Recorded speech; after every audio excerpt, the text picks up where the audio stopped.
Hi ನಮಸ್ತೆ. P C ಪ್ರಶ್ನೆ ಪತ್ರಿಕೆಯ ಸರಣಿಯ 2ನೇ ವಿಡಿಯೋ. 2002ರ ಮೊದಲನೇ ವಿಡಿಯೋನ ನಾನು ಈಗಾಗಲೇ ಮಾಡಿದ್ದೇನೆ. ಇದು 2ನೇ video, P C C R ಮತ್ತು ಡಿ ಆರ್ ಪ್ರಶ್ನೆ ಪತ್ರಿಕೆ. ಕ್ವಶನ್ ಆನ್ಸರ್ಸ್ ನೋಡ್ತಾ ಹೋಗೋಣ. ಉಸ್ತಾದ್ ಜಾಕಿರ್ ಹುಸೇನ್ ಯಾವುದಕ್ಕೆ ಸಂಬಂಧಿಸಿದ್ದಾರೆ? ಇವರು ತಬಲವಾದಕರು. ಗೌತಮ ಬುದ್ಧನು ಮರಣ ಹೊಂದಿದ ಸ್ಥಳ ಕುಶಿನಗರ.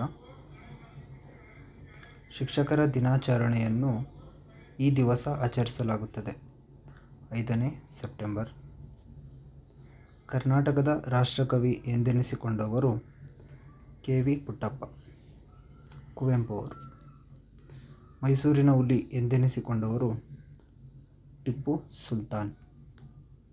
ಭೂಮಿಗೆ ಅತಿ ಹತ್ತಿರದಲ್ಲಿರುವ ಗ್ರಹ ಬುಧ ಗ್ರಹ. ಸಿಪಾಯಿ ದಂಗೆಯಾಗಿದ್ದು 1857. ಅತಿ ಪ್ರಾಚೀನವಾದ ವೇದ ಯಾವುದು?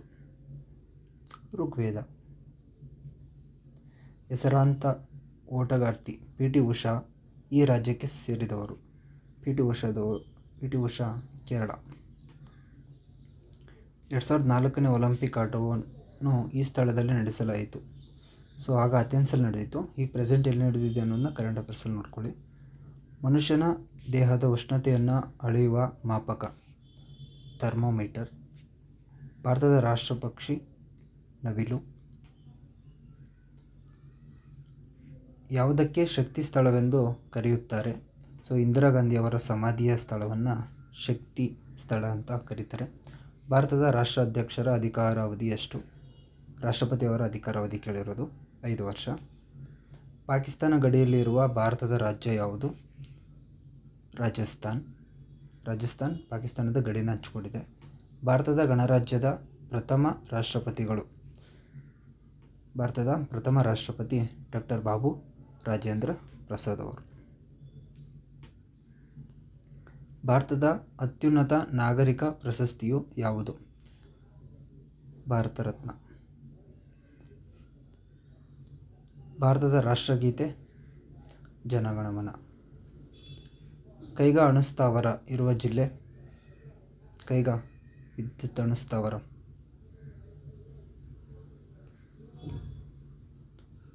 ಉತ್ತರ ಕನ್ನಡ ಜಿಲ್ಲೆ. ಕಾಳಿ ನದಿ ದಡದ ಮೇಲೆ ಇದೆ. ಇದಕ್ಕೆ ಆನ್ಸರ್ ಬಂದು ಉತ್ತರ ಕನ್ನಡ. ಆದಿಶಂಕರಾಚಾರ್ಯರು ಈ ಸ್ಥಳಕ್ಕೆ ಸೇರಿದವರು. ಇವರು ಕೇರಳದ ಕಾಲಡಿ ಎಂಬಲ್ಲಿ ಜನಿಸ್ತಾರೆ. ಪಂಡಿತ್ ರವಿಶಂಕರ್ ಯಾವ ಸಂಗೀತ ಉಪಕರಣಕ್ಕೆ ಸಂಬಂಧಿಸಿದ್ದಾರೆ? ಪಂಡಿತ್ ರವಿಶಂಕರ್ ಸಿತಾರ ವಾದಕರು.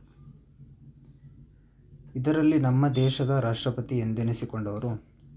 ಆಗಲೇ ಹೇಳಿದೆ, ಮೊದಲ ರಾಷ್ಟ್ರಪತಿ ಡಾಕ್ಟರ್ ಬಾಬು ರಾಜೇಂದ್ರ ಪ್ರಸಾದ್ ಅಂತ. ಭಾರತದ ರಾಷ್ಟ್ರೀಯ ಪ್ರಾಣಿ ಹುಲಿ.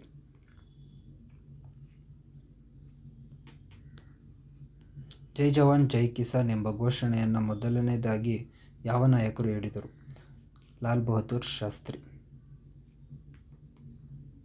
ಚೋಳ ಸಾಮ್ರಾಜ್ಯವನ್ನು ಕಟ್ಟಿದವರು ವಿಜಯಾಳ ಚೋಳ. ಸೂರ್ಯನಿಂದ ಅತ್ಯಂತ ದೂರದಲ್ಲಿರುವ ಗ್ರಹ ಪ್ಲೂಟೋ. ಈಗ ಪ್ಲೂಟೋನ ತೆಗೆದುಹಾಕಿದ್ದಾರೆ. ಪ್ಲೂಟೋನ ಬಿಟ್ಟರೆ ನೆಪ್ಚೂನ್ ಬರುತ್ತೆ. ಸ್ವತಂತ್ರ ಭಾರತದ ಮೊದಲನೆಯ ಪ್ರಧಾನಿ ನೆಹರು ಅವರು. ಜವಾಹರ್ಲಾಲ್ ನೆಹರು. ಹೆಸರಾಂತ ರವಿವರ್ಮ ಈ ಕಲೆಗೆ ಸಂಬಂಧಿಸಿದ್ದಾರೆ? ಚಿತ್ರಕಲೆಗೆ. ಭಾರತ ಸ್ವತಂತ್ರವಾದದ್ದು ಯಾವಾಗ? 1947. ತುಂಗಭದ್ರಾ ಕಾರ್ಯಯೋಜನೆಯನ್ನು ಜಂಟಿಯಾಗಿ ಯಾವ ರಾಜ್ಯಗಳು ಪ್ರಾಯೋಜಿಸಿದ್ದವು? ಕರ್ನಾಟಕ ಮತ್ತು ಆಂಧ್ರ ಪ್ರದೇಶ. ಪ್ರಪಂಚದಲ್ಲಿ ಇಲ್ಲಿಯವರೆಗೆ ಎಷ್ಟು ಮಹಾಯುದ್ಧಗಳು ನಡೆದಿದ್ದಾವೆ? 2. 1ನೇ ಮಹಾಯುದ್ಧ ಮತ್ತು 2ನೇ ಮಹಾಯುದ್ಧ. ಒಸಾಮಾ ಬಿನ್ ಲಾಡೆನ್ ಈ ದೇಶದ ನಾಗರಿಕ? Saudi Arabia. ಕಳೆದ ಪ್ರಶ್ನೆ ಪತ್ರಿಕೆಯಲ್ಲೂ ಇದ್ರ ಮೇಲೆ ಒಂದು ಕ್ವಶನ್ ಬಂದಿತ್ತು. ಕರೆಂಟ್ ಅಫೇರ್ಸ್ ರಿಲೇಟೆಡ್ ಬಂದಿರುತ್ತೆ. ಆಗ ಗುರುದೇವ್ ಎಂದು ಕರೆಯಲ್ಪಡುವ ಕವಿ ರವೀಂದ್ರನಾಥ್ ಟ್ಯಾಗೂರ್ ಅವರು.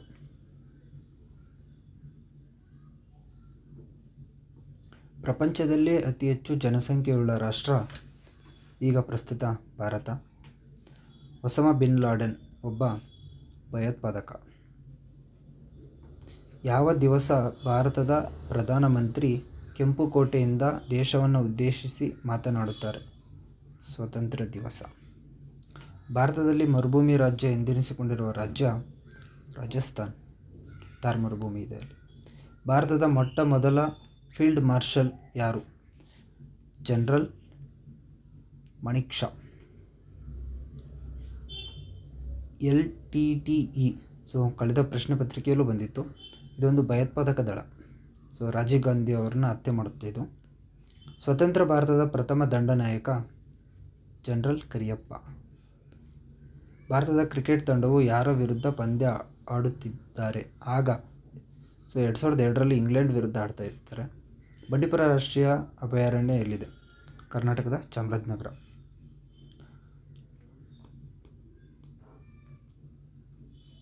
ಒಂದು ವೇಳೆ ಈ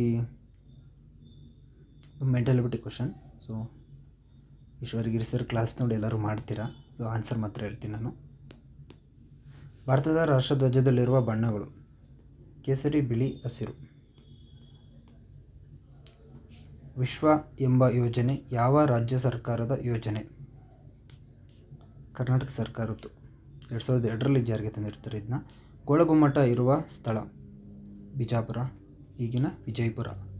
ಭಾರತದಲ್ಲಿ ಪಾರ್ಲಿಮೆಂಟಿನಲ್ಲಿ ಕೆಳಮನೆ ಹೆಸರು? ಮೇಲ್ಮನೆ ರಾಜ್ಯಸಭೆ, ಕೆಳಮನೆ ಲೋಕಸಭೆ.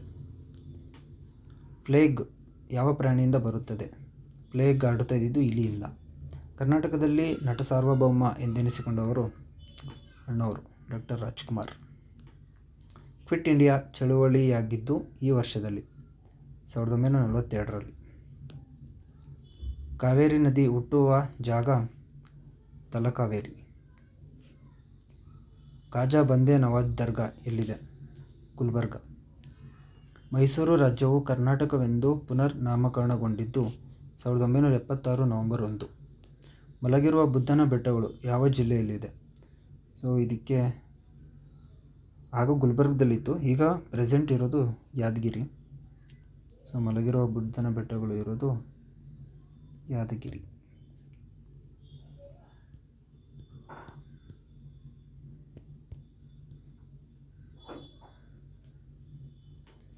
ಮಲಿಕಿ ಮೈದಾನ್ ತೋಪು ಯಾವ ಜಿಲ್ಲೆಯಲ್ಲಿದೆ? ಬಿಜಾಪುರ. ನಾಗರಹೊಳೆ ಪಾರ್ಕ್ ಯಾವ ಜಿಲ್ಲೆಯಲ್ಲಿದೆ? ನಾಗರಹೊಳೆ ಪಾರ್ಕನ್ನು ರಾಜೀವ್ ಗಾಂಧಿ ರಾಷ್ಟ್ರೀಯ ಉದ್ಯಾನವನ ಅಂತಲೂ ಕರೀತಾರೆ. ಇದು ಮೈಸೂರು ಮತ್ತು ಕೊಡಗು ಮಧ್ಯದಲ್ಲಿ ಬರುತ್ತೆ. ಕರ್ನಾಟಕದ ಹೆಸರಾಂತ ಪಕ್ಷಿಧಾಮ ರಂಗನತಿಟ್ಟು ಪಕ್ಷಿಧಾಮ ಮಂಡ್ಯದಲ್ಲಿದೆ. ನಾರಾಯಣಪುರ ಡ್ಯಾಮ್ ಯಾವ ಜಿಲ್ಲೆಯಲ್ಲಿದೆ? ಇದು ಇರೋದು ಯಾದಗಿರಿಯಲ್ಲಿ. ಆಗ ಬಾಗಲಕೋಟೆಯಲ್ಲಿತ್ತು, ಈಗ ಪ್ರಸ್ತುತ ಯಾದಗಿರಿಯಲ್ಲಿದೆ. ತಾಳಿಕೋಟೆ ಯುದ್ಧದಲ್ಲಿ ವಿಜಯನಗರ ಸೈನ್ಯ ದಂಡನಾಯಕರಾಗಿದ್ದವರು ಅಳಿಯ ರಾಮರಾಯ.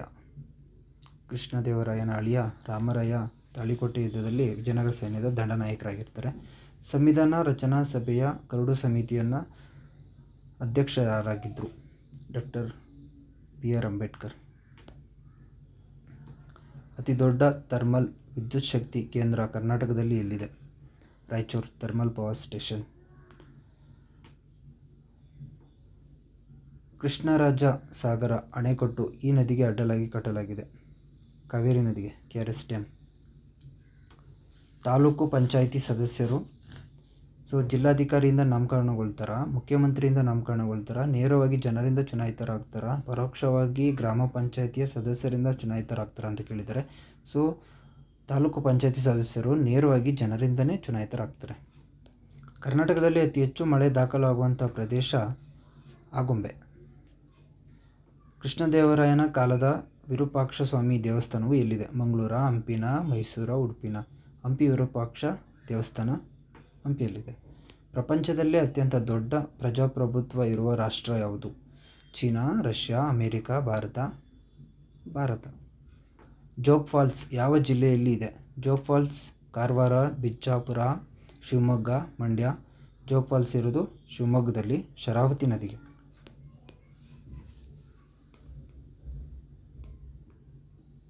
ಈ ಪ್ರಶ್ನೆಗೆ ಉತ್ತರ ಬಂದು ಡಿ. ಸಿಡುಬು ಕಾಯಿಲೆಯನ್ನು ಇದರಿಂದ ತಡೆಗಟ್ಟಬಹುದು. ವ್ಯಾಕ್ಸಿನೇಷನನ್ನು ಹಾಕ್ಸೋದ್ರ ಮೂಲಕ ಈ ಸಿಡುಬು ರೋಗನ ತಡೆಗಟ್ಬೋದು. ವಜ್ರವು ಈ ಸ್ಥಳದಲ್ಲಿ ದೊರೆಯುತ್ತದೆ. ಸೊ ಕರ್ನಾಟಕದಲ್ಲಿ ವಜ್ರ ದೊರೆಯಲ್ಲ, ಹಾಗಾಗಿ ಬಳ್ಳಾರಿ, ಕೋಲಾರ ಆನ್ಸರ್ ಆಗಲ್ಲ. ಸೊ ಮಧ್ಯಪ್ರದೇಶದ ಪನ್ನಾದಲ್ಲಿ ಅತಿ ಹೆಚ್ಚಾಗಿ ವಜ್ರ ದೊರೆಯುತ್ತೆ. ಸೈಲೆಂಟ್ ವ್ಯಾಲಿಯು ಈ ರಾಜ್ಯದಲ್ಲಿದೆ. ಸೈಲೆಂಟ್ ವ್ಯಾಲಿ ಇರೋದು ಕೇರಳದಲ್ಲಿ. Silent valley. ಸೂರ್ಯನ ಕಿರಣವು ನಮ್ಮ ದೇಹಕ್ಕೆ ಯಾವ ವಿಟಮಿನ್ ಅನ್ನು ಕೊಡುತ್ತದೆ? Vitamin A, vitamin B, vitamin C, vitamin D ಅಂದರೆ ವಿಟಮಿನ್ ಡಿ. ಕರ್ನಾಟಕದಲ್ಲಿ ಅತ್ಯಂತ ಎತ್ತರವಾದ ಏಕಶಿಲಾ ಮೂರ್ತಿ ಗೊಮ್ಮಟೇಶ್ವರ ವಿಗ್ರಹ ಇರುವ ಸ್ಥಳ ಶ್ರವಣಬೆಳಗೊಳ. ಲೋಕಸಭೆಯ ನಾಯಕರು ಯಾರು? ಲೋಕಸಭೆಯ ನಾಯಕರು ಪ್ರಧಾನಮಂತ್ರಿಗಳಾಗಿರ್ತಾರೆ. ರಾಹುಲ್ ದ್ರಾವಿಡ್ ಒಬ್ಬ ಕ್ರಿಕೆಟ್ ಆಟಗಾರ. ಅಜಂತಾ ಗುಹೆಗಳು ಎಲ್ಲಿವೆ? ಅಜಂತಾ ಮತ್ತು ಎಲ್ಲೋರ ಎರಡೂ ಇರೋದು ಮಹಾರಾಷ್ಟ್ರದಲ್ಲಿ. ಖಜುರಾಹೋ ಬಂದು ಮಧ್ಯಪ್ರದೇಶ. ಕೆಳಗಿನವುಗಳಲ್ಲಿ ಯಾವುದು ಕನಿಷ್ಠ ಬೆಲೆಯುಳ್ಳದ್ದು? 15/8.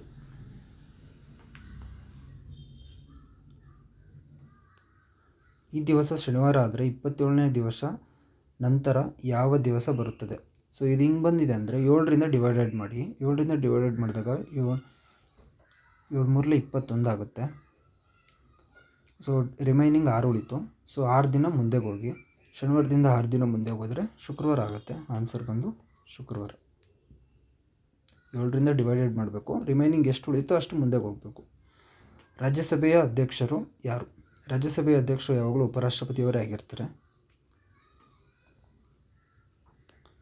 ಪ್ರಪಂಚದಲ್ಲಿ ಅತಿ ಗಟ್ಟಿಯಾದ ವಸ್ತು ವಜ್ರ. ಮುಸ್ಲಿಂ ಲೀಗ್ ಸ್ಥಾಪನೆ ಆಗಿದ್ದು 1906ರಲ್ಲಿ. ಮುಸ್ಲಿಂ ಲೀಗ್ ಸ್ಥಾಪನೆ ಆಗಿದ್ದು 1906ರಲ್ಲಿ.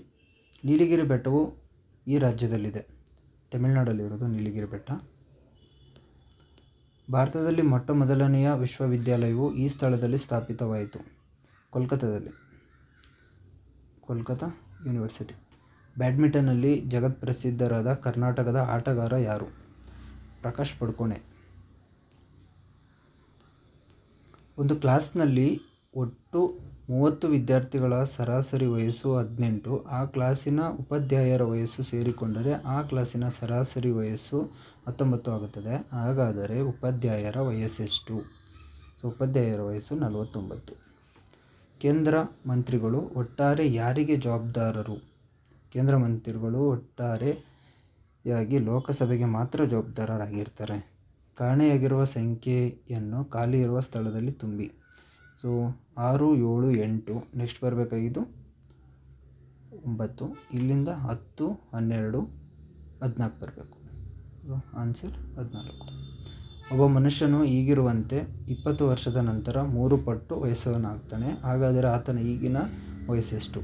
ಸೊ 20 ವರ್ಷದ ನಂತರ 3 ಪಟ್ಟು ಆಗ್ತಾನೆ ಅಂದರೆ ಈಗ ಪ್ರಸ್ತುತ ಅವನಿಗೆ 10 ವರ್ಷ ಇರುತ್ತೆ. ಸರಣಿಯನ್ನು ಪೂರ್ಣ ಮಾಡಿ. ಸೊ ಇದು ಬಂದು ಕ್ಯೂಬ್ಸ್ ಮಾಡಿದ್ದಾರೆ ನೋಡಿ ಇಲ್ಲಿ. So cube 1 cube 1, 2 cube 8, 3 cube 27, 4 cube 64, 5 cube 125, 6 cube 216, 7 cube 343 ಆಗುತ್ತೆ. ಸೊ ಆನ್ಸರ್ ಇದಕ್ಕೆ 343.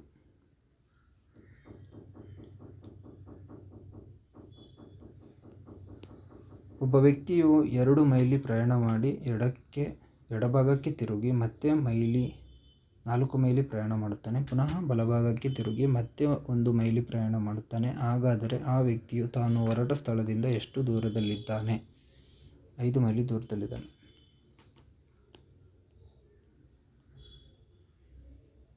ಸರಳವಾಗಿ ಬಿಡಿಸಿ. ಸೊ ಡೈರೆಕ್ಟ್ ನಾನು ಆನ್ಸರ್ ಹೇಳ್ತೀನಿ. ಇದಕ್ಕೆ 1. ಚೀನಾ ದೇಶವು ಭಾರತದ ಮೇಲೆ ದಾಳಿ ಮಾಡಿದ ವರ್ಷ 1962ರಲ್ಲಿ. ನೀರಿನೊಳಗೆ ಸಾಗುವ ಹಡಗನ್ನು ಏನೆಂದು ಕರೆಯುತ್ತಾರೆ? ಸೊ ಸಬ್ಮರೀನ್, ನೀರೊಳಗೆ ಚಲಿಸೋದು. ಸೊ ಇದಕ್ಕೆ ಆನ್ಸರ್ ಬಂದು ಸಿ. ಈ ಸರಣಿಯನ್ನು ಸಂಪೂರ್ಣ ಮಾಡಿ.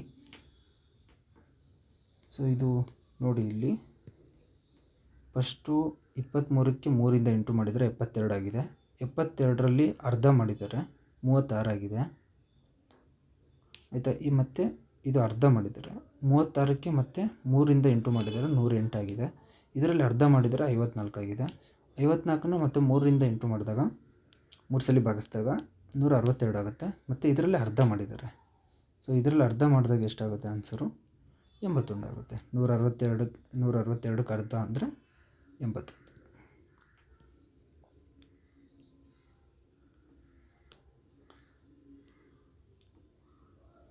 ಒಬ್ಬ ವ್ಯಕ್ತಿಯು ರೈಲು ಲೈನಿನ ಮೇಲೆ ನಿಂತಿದ್ದು ರೈಲು 100 ಗಜ ದೂರದಲ್ಲಿ ಬರುತ್ತಿದ್ದನ್ನು ನೀವು ನೋಡಿದಾಗ ತಕ್ಷಣ ಮಾಡಬಹುದಾದ ಉಪಯುಕ್ತ ಕಾರ್ಯ ಯಾವುದು?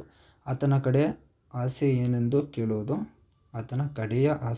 ಕೇಳುವುದು, ಆ ವ್ಯಕ್ತಿಯು ಆತ್ಮಹತ್ಯೆ ಮಾಡಿಕೊಳ್ಳುತ್ತಿದ್ದಾನೆ ಎಂದು ಪೊಲೀಸರಿಗೆ ತಿಳಿಸುವುದು, ಆತನನ್ನು ಎಳೆದು ಹಾಕುವುದು, ರೈಲು ನಿಲ್ಲಿಸಲು ಸೂಚನೆ ನೀಡುವುದು. ಸೊ ಆನ್ಸರ್ ಇದಕ್ಕೆ ಬಂದು ಆತನನ್ನು ಎಳೆದು ಹಾಕುವುದು. ಸರಣಿಯನ್ನು ಪೂರ್ಣಗೊಳಿಸಿ. ಸೊ ಇಲ್ಲೇನಾಗಿದೆ 81 69 -12 ಆಗಿದೆ. 69 58 ನಡುವೆ -11. ಸೊ ಮೈನಸ್ ಆಗ್ತಾ ಹೋಗಿದೆ. 12 ಮೈನಸ್ಸು 11 10 9 8. ಸೊ 39ಲ್ಲಿ 8 ಮೈನಸ್ ಆದರೆ ಆನ್ಸರ್ ಎಷ್ಟಾಗುತ್ತೆ?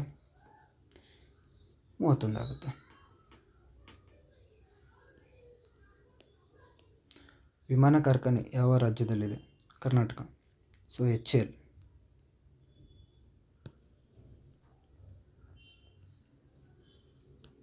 Hindustan aeronautic limited. ಭಾರತದಲ್ಲಿ ಈಗ ರಾಜ್ಯಭಾರ ಮಾಡುತ್ತಿರುವ ಪಕ್ಷ ಯಾವುದು? ಸೊ ಆಗ ಸಮ್ಮಿಶ್ರ ಸರ್ಕಾರ ಇತ್ತು, BJPದು ಪರೀಕ್ಷೆ ನಡೆದಂಥ ಸಂದರ್ಭದಲ್ಲಿ. ಈಗ ಪ್ರಸ್ತುತ ಇರೋದು ಕಾಂಗ್ರೆಸ್. ಕೆಳಕಂಡ ಯಾವ ಭಾಗವನ್ನು ಸಂವಿಧಾನದ ಭಾಗವೆಂದು ಪರಿಗಣಿಸಲಾಗುವುದಿಲ್ಲ? ಮೂಲಭೂತ ಹಕ್ಕುಗಳು ಸಂವಿಧಾನದ ಭಾಗ. ಪೀಠಿಕೆ ಸಂವಿಧಾನದ ಭಾಗ ಅಲ್ಲ. ಮೂಲಭೂತ ಕರ್ತವ್ಯಗಳು ಸಂವಿಧಾನದ ಭಾಗ. ರಾಜ್ಯನೀತಿ ನಿರ್ದೇಶಕ ತತ್ವಗಳು ಸಂವಿಧಾನದ ಭಾಗ. ಇದು ಭಾಗ 3. ಮೂಲಭೂತ ಕರ್ತವ್ಯಗಳು 4A ಬರುತ್ತೆ. ರಾಜ್ಯನೀತಿ ನಿರ್ದೇಶಕ ತತ್ವಗಳು ಭಾಗ 4ರಲ್ಲಿ ಬರ್ತವೆ. ಸೊ ವಿಡಿಯೋ ಇಷ್ಟ ಆಗಿದ್ದರೆ ಲೈಕ್ ಮಾಡಿ, ಸಬ್ಸ್ಕ್ರೈಬ್ ಮಾಡೋದನ್ನ ಮರಿಬೇಡಿ. ಇನ್ನೂ ವಿಡಿಯೋಗಳನ್ನ ಮುಂದುವರಿಸ್ತೀನಿ. Thank you. ಬಾಯ್.